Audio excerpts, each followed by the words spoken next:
નમસ્કાર મિત્રો, આપણે યુનિટ 4 કન્ટિન્યુ છે વન્ડરફુલ ક્રિએશન, અદ્ભુત સર્જન. તેમાં આપણે ચર્ચા કરી હતી કે જ્યારે ભગવાન એક અદ્ભુત સર્જન છે એ સર્જી રહ્યા હતા અને ત્યારે અચાનક જ પેલો જે દેવદૂત છે એ પ્રગટ થયો, બરાબર, અપિયર, તમને ખ્યાલ છે. અને એને કમેન્ટ કરી અને ભગવાને પૂછ્યું, do you want to know the detail, શું તો આની વિગતો જાણવા ઈચ્છે છે? તો છેલ્લે ગોડ્સ એટલે કે ભગવાને તેને અલગ અલગ પ્રકારની વિનંતી કરી અને અલગ અલગ પ્રકારના વાક્યો કયા એના વિશે માહિતી આપી. ત્યારબાદ હવે આપણે જોઈએ છેલ્લે કંઈક અહીંયા આપણે આ ચર્ચા કરી રહ્યા હતા કે દેવદૂતે કહ્યું કે પ્લીઝ ગો ટુ બેડ, મહેરબાની કરીને તમે સૂઈ જાઓ. Do not take so much trouble in a single day, કે તમે એક દિવસમાં આટલી બધી મુશ્કેલીઓ ન લો. તો એને એ ના પાડી દીધી કે ના, હું આ કાર્ય કરી શકીશ નહીં. મેં આની અંદર મારા સારામાં સારા વિચારો છે તે મૂકી દીધા છે. હવે now this mother will heal herself, આ માતા પોતે કાળજી લઈ શકશે. When she is sick, when she is sick એટલે જ્યારે તેની બીમાર હશે. She would be able to feed a family of 6 member, તે 6 સભ્યોના કુટુંબને ખવડાવી શકશે. Only on half a kilo of cabbage, અડધો કિલો કોબીમાં. ચાલો હવે આગળ જોઈએ. આશા રાખીએ કે તમે ભાષાંતર વ્યવસ્થિત તૈયાર કરતા હશો. સાથે સાથે આપણે જે ક્વેશ્ચન્સ આપીએ છીએ, શોર્ટ નોટ આપીએ છીએ, એ પણ તૈયાર કરતા જ રહેજો. ચાલો આગળ. And she would manage, would manage એટલે વ્યવસ્થા કરી શકશે. મેનેજનું નાઉન તમને ખ્યાલ છે, મેનેજમેન્ટ, વ્યવસ્થા, અને મેનેજર એટલે વ્યવસ્થા કરનાર. સી વુડ મેનેજ, તે વ્યવસ્થા કરી શકશે. ચાઇલ્ડ્સ બાથ, બાળકને નવડાવવાની ક્રિયાનું. પ્લે એટલે રમાડી શકશે. સ્ટડી એટલે અભ્યાસ કરાવી શકશે. ફૂડ એટલે ખોરાક આપી શકશે. એન્ડ સ્લીપ એટલે સોળાવી શકશે. વિથઆઉટ ગેટિંગ ઇરિટેડ, વિથઆઉટ ગેટિંગ ઇરિટેડ, ઇરિટેડ એટલે ચીડાવવું, એનો સિમ્પલ મતલબ થાય ગુસ્સે થવું. કે માતા છે એ સહેજ પણ ગુસ્સે થયા વગર નાનું બાળક હશે એને નવડાવી શકશે, એની રમવાની ક્રિયા જોઈ શકશે, એને ખોરાક આપી શકે અને એને અભ્યાસ કરાવી શકશે. વિથઆઉટ ગેટિંગ ઇરિટેડ, સહેજ પણ એ ગુસ્સે થયા વગર. આગળ. The angel went round, vent round એટલે વિદ્યાર્થી મિત્રો યાદ રાખજો, ચક્રાઓ લગાવ્યો. ગો રાઉન્ડ એટલે ગોળ ફરવું, ચક્રાઓ લગાવો. અને વેન્ટ રાઉન્ડ એટલું ભૂતકાળ થશે. The model of the mother very slowly, very slowly એટલે ખૂબ જ ધીમેથી. માતાએ છે એ દેવદૂતે છે એ માતાની મૂર્તિની ફરતે ખૂબ જ ધીમેથી ચક્રાઓ લગાવી. The angel went round the model of the mother very slowly, દેવદૂતે માતાની મૂર્તિની ફરતે ખૂબ જ ધીમેથી ચક્રાઓ લગાવ્યો. હી ટચ ઇટ, તે તેને સ્પર્શ કર્યો. એન્ડ સેડ, અને કહ્યું, ઇટ્સ ટુ સોફ્ટ, આ ખૂબ જ નરમ છે. ઇટ્સ ટુ સોફ્ટ, આ ખૂબ જ નરમ છે. બટ વેરી ટફ, પરંતુ ખૂબ જ મજબૂત છે. ટફ એટલે મજબૂત, અહીંયા સખત નિર્ણયો લઈ શકે એવો જ છે. સેડ ધ લોર્ડ એક્સાઇટેડ, ભગવાને ઉત્તેજનાપૂર્વક કહ્યું, ઉત્તેજિત થઈ અને ખુશ થઈને કહ્યું કે તે ભલે માતાનું જે આ મૂર્તિ છે એ તું એમ કહે છે કે ઇટ્સ ટુ સોફ્ટ, તે ખૂબ જ નરમ છે પણ તે ખૂબ જ મજબૂત છે. You can not imagine, imagine એટલે કલ્પના કરવી. હમણાં આપણે વિદ્યાર્થી મિત્રો આની એક્ટિવિટી જોઈશું. એ એક્ટિવિટીમાં એના વર્બ, નામ એ બધાની આ ચર્ચા કરશું જ્યારે આનો વિસ્તૃત માહિતી આપણે જો મેળવશું. યુ કેન નોટ ઇમેજિન, તું કલ્પના નહીં કરી શકે. What this mother can do and endure, can do એટલે કાર્ય કરી શકે, એન્ડ્યુર એટલે સહન કરવું. તું કલ્પના નહીં કરી શકે કે આ માતા કેટલું કાર્ય કરી શકે અને શું સહન કરી શકશે. કેન ઇટ થિંક, શું તે વિચારી શકશે. કેન ઇટ થિંક, શું તે વિચારી શકશે. Not only can she think, તે માત્ર વિચારી જ નહીં શકે, but can reason and compromise too, reason એટલે કારણ આપી શકે, કોમ્પ્રોમાઇઝ એટલે સમાધાન કરી શકે. સેડ ધ લોર્ડ, ભગવાને કહ્યું કે તે માત્ર વિચારી જ નહીં શકે પરંતુ કારણ આપી શકશે અને સમાધાન પણ કરાવી શકશે. Not only can she think, તે માત્ર વિચારી જ નથી શકતી, but can reason and compromise too, પરંતુ તે કારણ પણ આપી શકે છે અને સમાધાન પણ કરી શકે છે. સેડ ધ લોર્ડ, ભગવાને કહ્યું. The angel was Impress, Impress એટલે પ્રભાવિત થઈ ગયું. દેવદૂત જે છે એ પ્રભાવિત થઈ ગયું. ધ એન્જલ વોઝ ઇમ્પ્રેસ, દેવદૂત પ્રભાવિત થઈ ગયું. He went closer to the model, તે માતાની મૂર્તિની નજીક ગયો. And move his finger across the cheek, move એટલે ફેરવી, ફિંગર એટલે આંગળી, અક્રોસ ધ ચીક, અક્રોસ એટલે આરપાર, ચીક એટલે ગાલ. તે માતાની મૂર્તિની નજીક ગયો અને પોતાની જે આંગળી છે એના ગાલ પર આરપાર ફેરવી. ઓ લોર્ડ, અરે ભગવાન, હર આઈઝ આર લીકિંગ, તેની આંખો છે એમાંથી તો કંઈક પ્રવાહી વહી રહ્યું છે. લીકેજ થવું એટલે ગળતર થવું, મતલબ કે કોઈ પ્રવાહી, દાખલા તરીકે પાણીની પાઇપ હોય એમાંથી કોઈક વચ્ચે કાણું પડી ગયું હોય, જ્યાંથી પાણી આવતું હોય અથવા બે પાઇપનું જોડાણ કરેલું હોય અને ત્યાંથી પાણી આવતું હોય તેને મિત્રો કહેવાય લીકેજ. તો લીક થવું એટલે પ્રવાહી ત્યાંથી છૂટું થવું. O Lord, her eyes are leaking, અરે ભગવાન, તેની આંખો જે છે એમાંથી તો કંઈક પ્રવાહી વહી રહ્યું છે. How did this happen, happen એટલે બનવું, થવું. આ કેવી રીતે બની શકે? હાઉ ડીડ ધીસ હેપન, આ કેવી રીતે બની શકે? It must be a tear, must be એટલે હોઈ શકે, કદાચ તે આંસુ હોઈ શકે. It must be a tear, કદાચ તે આંસુ હોઈ શકે. I have not put it there, મેં તો તે ત્યાં મૂક્યું હતું નહીં. ઘણા સમય પહેલાં મૂક્યું હોય ને ભગવાન એના વિશે વાતચીત કરી રહ્યા છે એટલે કહે પૂર્ણ વર્તમાનકાળનો ઉપયોગ છે. I have not put it there, મેં તો તે ત્યાં મૂક્યું હતું નહીં. ઇટ ઇઝ અ મિરાકલ, મિરાકલ એટલે ચમત્કાર, તે એક ચમત્કાર છે. ધ લોર્ડ એક્સક્લેમ, ભગવાને ઉદ્ગારપૂર્વક થઈ અને કહ્યું. ધ લોર્ડ એક્સક્લેમ, ભગવાને ઉદ્ગારપૂર્વક કહ્યું. ઉદ્ગાર વાક્ય હોય વિદ્યાર્થી મિત્રો ત્યારે અહીંયા આપણે એક્સક્લેમનો ઉપયોગ કરીએ છીએ. બટ પરંતુ, what is a tear for my lord, પરંતુ મારા ભગવાન આ આંસુ શેના માટે હોઈ શકે? But what is a tear for my lord, પરંતુ મારા ભગવાન આ આંસુ શેના માટે હોઈ શકે? It is something unique, unique મતલબ અજોડ, વન ઓફ ઇટ્સ કાઇન્ડ એના પ્રકારનું. ઇટ ઇઝ સમથિંગ યુનિક, તે કંઈક અજોડ હોઈ શકે. મે B it is four pain, કદાચ તે પીડા માટે હોઈ શકે. જોય એટલે આનંદ માટે હોઈ શકે. પ્રાઇડ એટલે ગર્વ માટે હોઈ શકે. ડિસઅપોઇન્ટમેન્ટ એટલે હતાશા માટે હોઈ શકે. લોનલીનેસ એટલે એકલાપણા માટે હોઈ શકે. ધ લોર્ડ એક્સપ્લેન, એક્સપ્લેન એટલે સમજાવવું. તે કદાચ અજોડ હોઈ શકે. એ આંસુ કદાચ કઈ બાબત માટે? પીડા માટે. કારણ કે માતા વિદ્યાર્થી મિત્રો એક એવું પાત્ર છે કે જે બહુ જ સહનશીલ કહી શકાય. તો આ બધા જ ગુણો છે ને માતામાં યોગ્ય રીતે, અને કદાચ ભગવાન ન મૂકે ને તો પણ એ ગુણો આવી જાય. પેઇન એટલે કદાચ માતા એ આંસુ પીડા માટે હોઈ શકે. જોય એટલે આનંદ માટે હોઈ શકે. પ્રાઇડ ગર્વ માટે. ડિસએપોઇન્ટમેન્ટ એટલે હતાશ. લોનલીનેસ એટલે એકલા માટે હોઈ શકે. ધ લોર્ડ એક્સપ્લેન, ભગવાને સમજાવ્યું. વોટ અ વન્ડરફુલ ક્રિએશન, કેવું અદ્ભુત સર્જન. વોટ અ વન્ડરફુલ ક્રિએશન, કેવું અદ્ભુત સર્જન.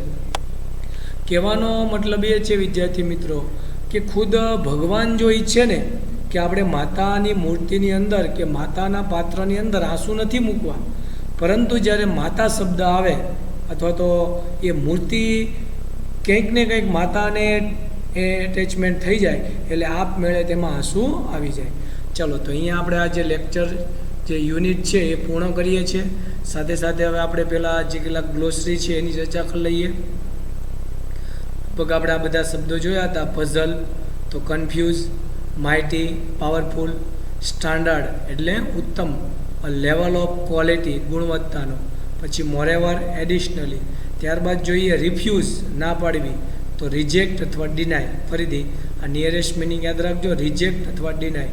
ઇરિટેટ તો એનોય ચીડાવવું, ખચકાટ એનોય ચીડાઈ જવું, ગુસ્સે થઈ જવું. રીઝન તો ટુ થિંક લોજિકલી તાર્કિક રીતે વિચારવું. રીઝન નાઉન જો વર્બ તરીકે હોય તો ટુ થિંક લોજિકલી, અને રીઝન જો વર્બ ક્રિયાપદ તરીકે હોય તો કોઝ. મિરાકલી, મિરાકલ એટલે ચમત્કાર, વન્ડર. યુનિક વેરી સ્પેશિયલ ઓર અનયુઝલ, યાદ રાખજો નિયરેસ્ટ મિનિંગમાં પૂછાઈ શકે છે. ક્રિએશન તો ઇનોવેશન, સર્જન. એક્સપ્લેન સમજાવવું. ટુ મેક ક્લિયર સ્પષ્ટ બનાવવું. Simplify clarify. ઓવરટાઈમ એટલે એક્સ્ટ્રા ટાઈમ. કોમેન્ટ એટલે રિમાર્ક, ફરીથી કમેન્ટ રિમાર્ક. ડિટેલ પાર્ટિક્યુલર વિગતો. સિક્રેટ એટલે હિડન સંતાડેલું હોય, રહસ્ય.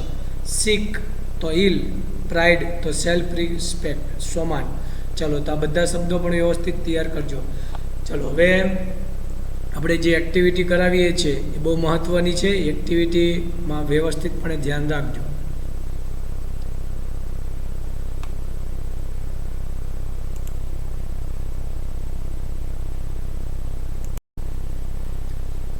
ચલો જોઈએ હવે હિયર આર સમ વર્ડ્સ એટલે થોડાક શબ્દો. અહીંયા કેટલાક શબ્દો આપેલા છે.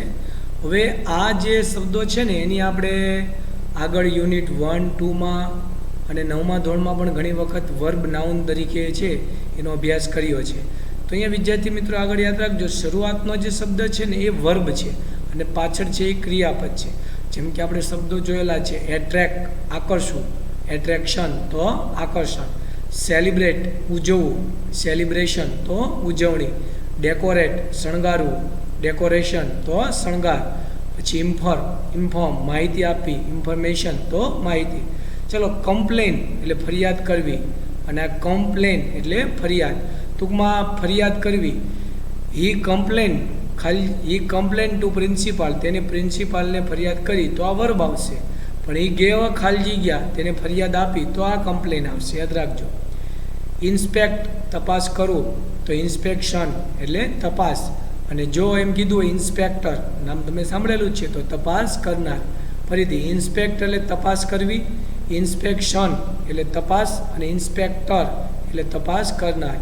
ફીડ એટલે ખવડાવવું અને ફૂડ એટલે ખોરાક. ઇમેજિન હમણાં જ આપણે ચર્ચા કરી, કલ્પના કરવી અને ઇમેજિનેશન એટલે કલ્પના અને ઇમેજનરી એટલે કાલ્પનિક. ફરીથી શબ્દ યાદ રાખજો, ઇમેજિન એટલે કલ્પના કરવી, ઇમેજિનેશન કલ્પના અને ઇમેજનેટરી એટલે કાલ્પનિક. એન્ડ્યુર એટલે સહન કરવું, બિયર એટલે પણ સહન કરવું, ટોલરેટ એટલે પણ સહન કરવું, એન્ડ્યુરેન્સ એટલે સહનશીલતા. ડિક્લેર જાહેર કરવું, ડિક્લેરેશન એટલે જાહેરાત. તો ચાલો, આ બધા શબ્દો છે વર્ડ અને નાઉન. હવે આપણે જોઈએ V1. ટિક માર્ક ટ્રુ, સાચાનું નિશાન કરો. The sentence with the proper forms of the expression correctly use. Correctly એટલે યોગ્ય રીતે, કરેક્ટ એટલે સાચું, યોગ્ય, અને કરેક્ટલી એટલે યોગ્ય રીતે. જો વાક્યમાં શબ્દ યોગ્ય રીતે ઉપયોગ થયો હોય તો સાચું ટીક કરો. If not put cross, correct them. અને જો વાક્ય ખોટું હોય તો પછી છે ક્રોસની નિશાની કરો અને ત્યારબાદ એ વાક્ય સાચું બનાવો. તો ચાલો આપણે ફર્સ્ટ સેન્ટેન્સ જોઈએ. અવર પોસ્ટ ઓફિસ, આપણી પોસ્ટ ઓફિસ રિસીવ્સ મેળવે છે 25 કમ્પ્લેન્ટ્સ, તો 25 કમ્પ્લેન મેળવે છે. અ લોસ ઓફ લેટર, લોસ એટલે ખોટ, ખોવાઈ ગયા, પત્રો ખોવાઈ ગયા દરરોજ, એવરીડે દરરોજ. આપણી પોસ્ટ ઓફિસ દરરોજ 25 પત્રો ખોવાઈ જાય છે તેવી કમ્પ્લેન મેળવે છે. તો અહીંયા કમ્પ્લેન ફરિયાદ મળે છે, તો એ સાચું વિધાન છે, માટે એમાં કોઈ ફેરફાર કરવાની જરૂર છે નહીં. ટૂંકમાં વાક્ય જો યોગ્ય રીતે યુઝ થયો હોય તો ટ્રુ, નહીતર ફોલ્સ. ચલો તે બાદ આગળ જોઈએ. સેકન્ડ સેન્ટેન્સ છે અ પેઇન્ટર ડ્રુ, પેઇન્ટ એટલે દોરવું, ચિત્ર દોરવું, અને પેઇન્ટર એટલે દોરનાર.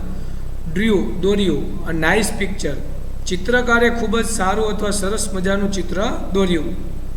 હિઝ ઇમેજિન ઇઝ એક્સેલન્ટ, તેની કલ્પના છે અદ્ભુત છે. તો અહીંયા વિદ્યાર્થી મિત્રો ઇમેજિન ન આવે, ઇમેજિન એ વર્બ છે, વર્બ કરતાં પછી તરત આવે.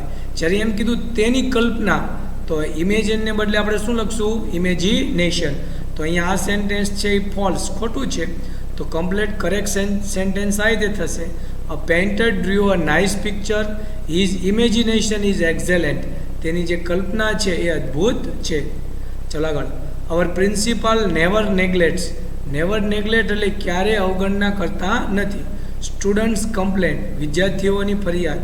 તો અહીંયા પણ આ કમ્પ્લેન જે વર્બ છે, કમ્પ્લેન શબ્દ છે યોગ્ય રીતે ઉપયોગ થયો છે એટલે true. Our principal never neglect students complain, અમારા જે પ્રિન્સિપાલ છે એ ક્યારે વિદ્યાર્થીઓની ફરિયાદ છે એની અવગણના કરતા નથી, તો એ ટ્રુ છે. આગળ. The inspector came to our school, inspector અમારી શાળામાં આવ્યા. ફોર ઇન્સ્પેક્ટ, તો અહીંયા ઇન્સ્પેક્ટ એટલે તપાસ કરવી. તો અહીંયા ફોર પછી નાઉન આવે એટલે શું આવશે? ઇન્સ્પેક્શન. તો વાક્ય the inspector came to our school four inspection. તો આ વાક્ય ફોલ્સ હતું, તો આપણે સાચું કર્યું. ચાલો આગળ. આઈ લાઈક પંજાબી ફીડ, મને પંજાબી ખોરાક ગમે છે. Because it is very tasty, કારણ કે તે ખૂબ જ ટેસ્ટી હોય. તો અહીંયા ફીડ નહીં આવી વિદ્યાર્થી મિત્રો, શું આવશે? Food.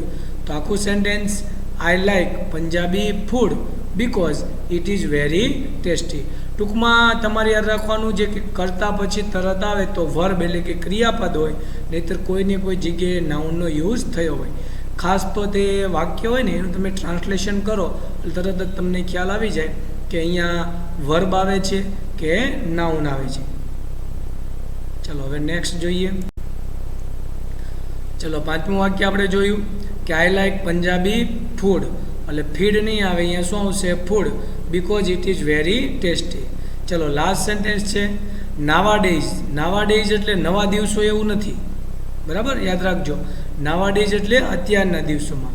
People have no ability, લોકો પાસે નથી, એબિલિટી એટલે ક્ષમતા, ઓફ એન્ડ્યુરેન્સ. એન્ડ્યુર એટલે સહન કરવું વર્બ, અને એન્ડ્યુરેન્સ એટલે સહનશીલતા. તો nowadays people have no ability of endurance, કે અત્યારના દિવસોમાં લોકો પાસે કોઈ સહનશીલતા છે નહીં. તો એ સાચું છે, કારણ કે અહીંયા પ્રેપોઝિશન્સ છે એના પછી એનું નાઉન આવશે, બરાબર? એટલે એન્ડ્યુરેન્સ, કે nowadays people have no ability of endurance, કે અત્યારના દિવસોમાં લોકો પાસે છે કોઈ સહનશીલતા છે નહીં. તો અહીંયા વાક્ય સાચું છે, માટે આપણે ટ્રુ લખ્યું. હવે જે આપણે વર્બ ને નાઉનની ચર્ચા કરી એવી જ બીજી એક એક્ટિવિટી આવે છે મિત્રો, V1B. Underline the proper forms of word. યોગ્ય જે શબ્દનું સ્વરૂપ છે એની નીચે અંડરલાઇન કરો ટુ મેક મિનિંગફુલ સેન્ટેન્સ, યોગ્ય વાક્ય બનાવવા માટે. જેમ કે અહીંયા આપણને એક્ઝામ્પલ આપેલું છે, તમે જોઈ શકો. Australia made 437 runs. ઓસ્ટ્રેલિયાએ લગભગ 437 રન બનાવ્યા. Everybody was eagerly waiting. Eagerly એટલે આતુરતાપૂર્વક, વેઇટિંગ એટલે રાહ જોઈ રહ્યા હતા. ફોર ધ ખાલી જગ્યા ઓફ ઇનિંગ, તો ઇનિંગની જાહેરાત કરે તેની રાહ જોઈ રહ્યા હતા. તો ડિક્લેર નહીં આવે, ડિક્લેર એટલે જાહેર કરવું, તો ડિક્લેરેશન એટલે જાહેરાત. ટૂંકમાં અહીંયા આપણે નાઉન લખ્યું છે. તો આખું sentence, Australia made 437 runs, everybody was eagerly waiting for the declaration of the inning, કે ઓસ્ટ્રેલિયાએ છે 437 રન બનાવ્યા. દરેક વ્યક્તિ છે એ આતુરતાપૂર્વક ઇનિંગની જાહેરાત થાય તેની રાહ જોઈ રહ્યા હતા. આગળ, વી એક્સપેક્ટેડ 50 ગેસ્ટ. અમે 50 મહેમાનોની રાહ જોઈ રહ્યા છીએ. બટ પરંતુ વી હેડ ઓનલી 30, પરંતુ અમારે માત્ર 30 જ મહેમાનો આવ્યા. અવર ખાલી જગ્યા વેન્ટ રોંગ, તો અમારું ખોટું પડ્યું. તો શું? ગણતરી ખોટી પડી. કેલ્ક્યુલેટ એટલે ગણતરી કરવી, અને કેલ્ક્યુલેશન એટલે ગણતરી, અને કેલ્ક્યુલેટર એટલે ગણતરી કરનાર. તો our calculation went wrong. Went wrong એટલે ખોટી પડી, તો અહીંયા શું આવશે? કેલ્ક્યુલેશન. આગળ, buses are overcrowded this day. Overcrowded એટલે લોકોથી ભરેલી, ખીચોખીચ. અત્યારના દિવસોમાં બસો છે ને એ લોકોથી ખીચોખીચ ભરેલી હોય છે. ડુ યુ હેવ અ ખાલી જગ્યા? તો રિઝર્વેશન, કે શું તમારી પાસે અનામત છે?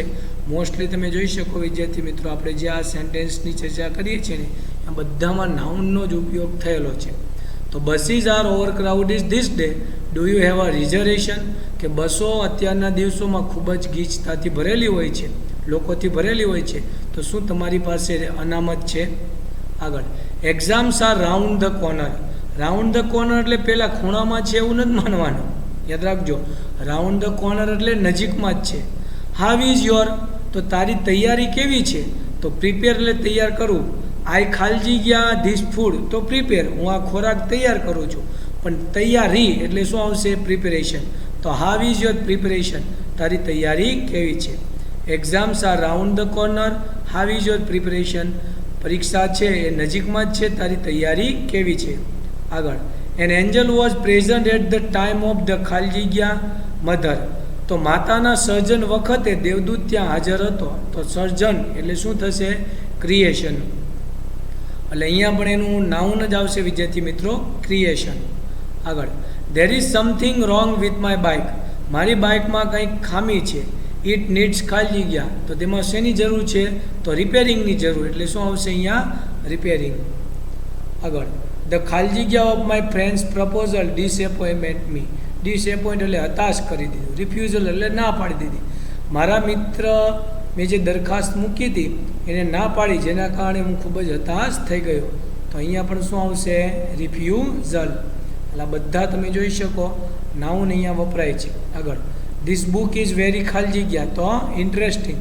આ બુક ખૂબ જ કેવી છે તો રસપ્રદ છે. ચલો એટલે આ એક્ટિવિટી V1 બધી જ એક્ટિવિટી છે વ્યવસ્થિતપણે બુકમાં લખવાની રહેશે. ખાસ એ બાબત છે એ નોંધ કરજો. ચલો આગળનું સેન્ટેન્સ છે આઈ લાઈક ગુજરાતી. તો ફૂડ કે ફીડ? તો વિદ્યાર્થી મિત્રો હમણાં જ આપણે ચર્ચા કરી કે ફીડ એટલે ખવડાવવું અને ફૂડ એટલે ખોરાક. તો આઈ લાઈક ગુજરાતી ફૂડ. આગળ લાસ્ટ વીક ખલેડા, છોકરીનું નામ છે, ખાલી જગ્યા ઓફ હેડેક. હેડેક એટલે માથાનો દુખાવો. તો કમ્પ્લેન નહીં આવે કંઈ કે આ જે છે એ નાઉન છે અને આ જે છે એ વર્બ છે. તો લાસ્ટ વીક ખલેડા કમ્પ્લેન ફરિયાદ કરી. ચલો તો આ રીતે આખી એક્ટિવિટી છે એ આપણે જોઈ કે ક્યાં નાઉન આવે અને ક્યાં વર્બ આવે. ચલો હવે એના પછી પેજ ધ સેન્ટેન્સ એટલે વાક્યો છે એની જોડી બનાવો.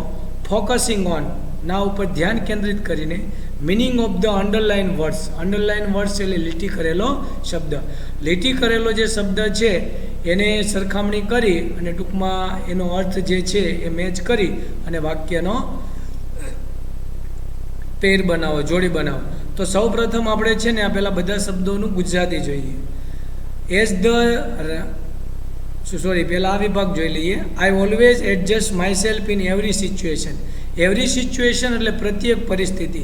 ઓલવેઝ એડજસ્ટ એટલે હંમેશા હું એડજસ્ટ કરી લઉં છું કે હું હંમેશા કોઈ પણ પરિસ્થિતિમાં મારી જાતને છે એ અનુકૂળ કરી લઉં છું. Sachin is a talented cricketer. Sachin એક ટેલેન્ટેડ ક્રિકેટર છે.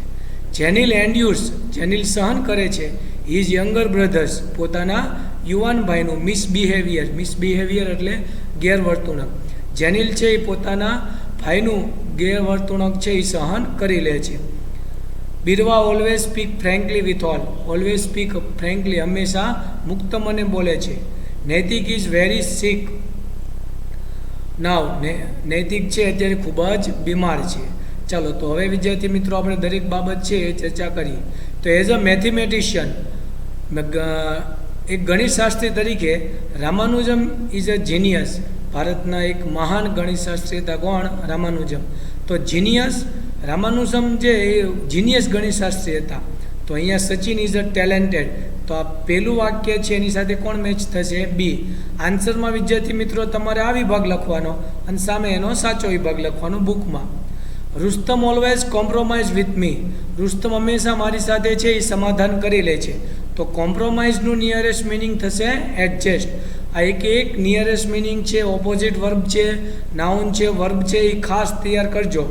Rustam always compromise with me. Rustam હંમેશા મારી સાથે સમાધાન કરે છે. તો અહીંયા કોમ્પ્રોમાઇઝ અને એડજસ્ટ. આગળ Deepti always utters the truth in every situation. Deepti હંમેશા કોઈ પણ પરિસ્થિતિમાં સાચું બોલે છે. તો અટર્સ એટલે બોલવું અને સ્પીક્સ એટલે પણ બોલવું. આગળ my mother is brother is ill. મારો જે ભાઈ છે એ બીમાર છે. તો ઇલ અને સિક. વિશાખા ટોલરેટ્સ હર હસબન્ડ બેડ મૂડ. તો બિહેવિયર. વિશાખા પોતાના પતિનું જે ખરાબ સ્વભાવ છે એ સહન કરે છે. તો ટોલરેટ એટલે સહન કરવું અને એન્ડ્યુર એટલે પણ સહન કરવું. ચાલો તો વિદ્યાર્થી મિત્રો આજે આપણે આ જે એક્ટિવિટી છે એ રાખીએ. હવે આની સાથે સાથે બુકમાંથી આપણે એક એક્સ્ટ્રા એક્ટિવિટી આપીએ છીએ એ પણ ખાસ જોઈ લેજો. ચાલો એને તમને બતાવી દઈએ એટલે તમને ખ્યાલ આવી જઈએ. હવે આ એક એક્ટિવિટી છે વિદ્યાર્થી મિત્રો V6 એ તમારે જાતે કરવાની છે. Find out the word. શબ્દ શોધી કાઢો વિથ સિમિલર મિનિંગ. સિમિલર એટલે સમાનાર્થી શબ્દ. And use it in your own sentence. વાક્ય બનાવો. એ આપણે વાક્ય બનાવવાનો વિભાગ છે આગળના અભ્યાસમાં આવતો, એ આપણે કંઈ અહીંયા જરૂર નથી. અહીંયા ફક્ત તમારે નિયરેસ્ટ મિનિંગ છે એ ફાઇન્ડ આઉટ કરવાના છે. હવે મોસ્ટલી તમને ખ્યાલ જ છે વિદ્યાર્થી મિત્રો. માઇટી એટલે શક્તિશાળી, તો પાવરફુલ. એક્સપ્લેન તો સિમ્પ્લિફાય. બરાબર. એટલે આ રીતે આ V6 એક્ટિવિટી આપણે છે એ તમને આપીએ છીએ. તો એ તમારે વ્યવસ્થિતપણે તૈયાર કરવાની રહેશે. બીજું આજના હોમવર્કમાં એક તો જે આપણે ક્વેશ્ચન્સ આપીએ છીએ તેના આન્સર અલગ અલગ જે આપણે 4 એક્ટિવિટી આપી છે તે એક્ટિવિટી કરવાની રહેશે. અને બીજું એક શોર્ટ નોટ આપીએ છીએ તે શોર્ટ નોટ લખીને 3 વાર લખી અને તમારે તૈયાર કરવાની રહેશે. ચાલો વિદ્યાર્થી મિત્રો, તો અહીંયા આપણે આજનો આ જે લેક્ચર છે એ પૂર્ણ કરીએ. અસ્તુ.